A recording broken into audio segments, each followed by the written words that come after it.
Bonjour à tous et bienvenue pour cette nouvelle vidéo de la newsletter de Tilsit. Cette semaine, ce sera la paracha de Béar Bechukotai et le premier verset de la seconde sidra, celle de Bechukotai, commence avec le verset suivant Ve'im Bechukotai telechu, ve'et mezotai tishmeru, va'asitem otam. Ce qui veut dire si im Bechukotai, si vous souhaitez, si vous suivez, si vous marchez selon mes préceptes, et Misotai Tishmeru, et si vous préservez, si vous gardez mes commandements, va Sitemotam, et si vous les observez. Évidemment, on a à ce moment-là, on a l'impression de répéter 3 fois la même chose. Si vous suivez mes préceptes, si vous les préservez, et si vous les exécutez. On a l'impression de répéter 3 fois la même chose. Seulement, on se rend bien compte qu'en réalité, il y a 3 réalités, il y a 3 verbes différents qui ont employé, donc probablement 3 notions différentes qui sont abordées autour de la réalisation des mitzvot. On a telechu, l'idée de suivre, de marcher. On a ensuite tishmeru, l'idée de garder, de préserver. Et enfin, on a l'idée de laasot, de faire. Quelle différence il y a entre ces 3 façons d'exécuter les obligations et quelles sont leurs spécificités? En réalité, la question qu'on pourrait se poser, c'est plutôt une confrontation des points de vue qui existent au demeurant sur la manière dont on a de percevoir la réalisation des mitzvot. Certains diront que il n'y a dans la Torah que en tout cas beaucoup de métaphores, beaucoup d'allégories, et qu'en réalité, mélanger le lait et la viande, ça ne sera que ne pas euh, ne, ne- ne pas se concentrer uniquement sur ses propres réalisations, le lait et la viande d'un même animal étant finalement ne se nourrir que de son propre jus. Bref, chaque mitzvah va renvoyer vers une certaine métaphore, une certaine allégorie. Et donc, on va se concentrer plutôt sur ça. Et on dira, mon identité juive, c'est ma manière de réaliser les mitzvot, c'est de comprendre, c'est d'aller derrière le technocrate potentiel pour dépasser cela et être un philosophe. Un philosophe qui va comprendre le message de la Torah, qui ne va pas s'arrêter à la technique. Et d'autres qui diront, mais pas du tout, c'est exactement l'inverse. On n'a pas à philosopher sur ce genre d'obligations, ce sont des ordres que nous avons reçus, et il s'agit de les réaliser, de les réaliser au pied de la lettre, c'est-à-dire que à la moindre virgule, à la moindre, euh, à la moindre nuance, il faut connaître parfaitement pour pouvoir être certain de réaliser exactement comme il faut. Et chacun de nous se situe entre ces deux idées en fonction de ce qui nous arrange un petit peu également.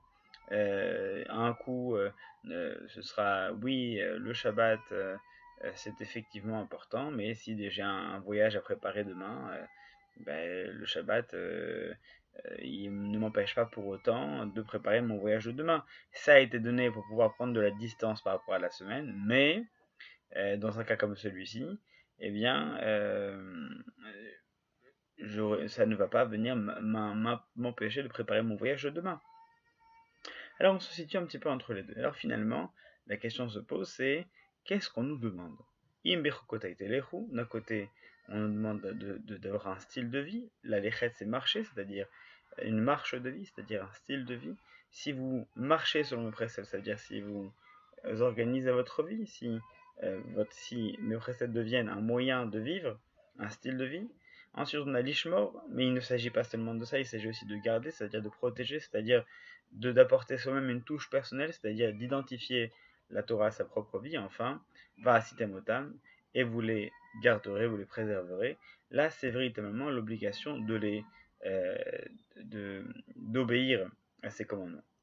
Eh bien, peut-être que ces trois verbes, ces trois manières d'aborder euh, l'obligation sont en réalité complètement complémentaires. Elles sont complémentaires parce que chacune va venir enrichir l'autre d'une spécificité. Effectivement, la Torah, ça n'est pas uniquement de la technique, il ne s'agit pas seulement de savoir au gramme près si on a réussi ou transgressé. Il s'agit évidemment de percevoir profondément le message qui se cache derrière chacune des obligations. Mais à côté de cela, on ne peut pas non plus dire que la Torah, c'est un livre de morale ou de philosophie uniquement.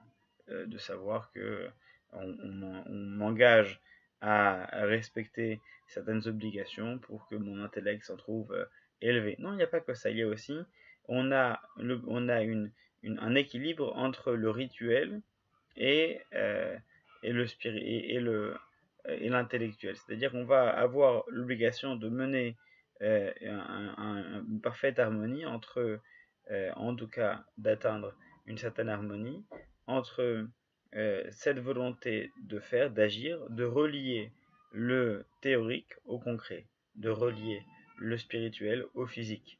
Chaque action spirituelle doit s'accompagner d'une action physique. Et chaque initiative physique doit être accompagnée d'une prise de conscience. Donc c'est cela, si vous marchez selon mes préceptes, c'est-à-dire que si vous faites de mes préceptes une manière de vivre, une manière de marcher, si vous préservez ces préceptes, c'est-à-dire si vous faites en sorte que vous-même vous soyez le gardien de ces préceptes, vous donnez une spécificité particulière, la vôtre, à cette façon de vivre, et enfin, l'un ne peut pas aller sans l'autre, eh bien, si vous les respectez, c'est-à-dire si vous êtes non pas uniquement les garants intellectuels de cet héritage, mais bien ceux qui les pratiquent. La pratique est indissociable du message, et le message est indissociable de la pratique. Voilà, et Vasitamotam, à ce moment-là, eh bien, on verra dans la suite du début de la paracha de Berukotay toutes les bénédictions qui nous sont promises, autant sur le plan spirituel, intellectuel que physique, et cela, c'est tout le bien que nous souhaitons. Eh bien, Shabbat Shalom, à méditer, donc ce Shabbat, avec les deux parachiotes de Béa Berukotay qui nous attendent. À bientôt pour la prochaine newsletter.